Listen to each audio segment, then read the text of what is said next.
Is your VW Taigun refusing to connect to Apple CarPlay, leaving you without your maps and music? Believe it or not, about 80% of infotainment connectivity issues are solved with a quick cable swap or a software refresh. Let us walk through the troubleshooting steps to get your connection back up and running.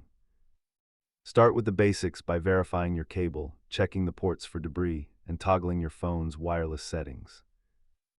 If hardware is fine, try forgetting the car in your phone's settings and performing a full power cycle on the device. Sometimes the Taigun head unit itself needs a forced restart, which you can do by holding the power button until it reboots.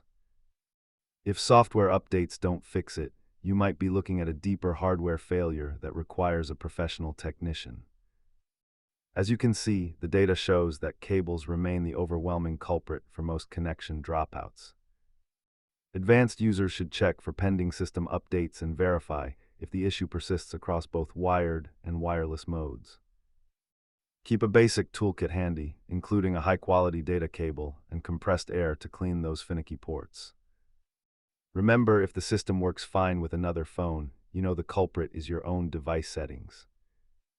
Thanks for watching, and hopefully your Taigun is back to connecting seamlessly today.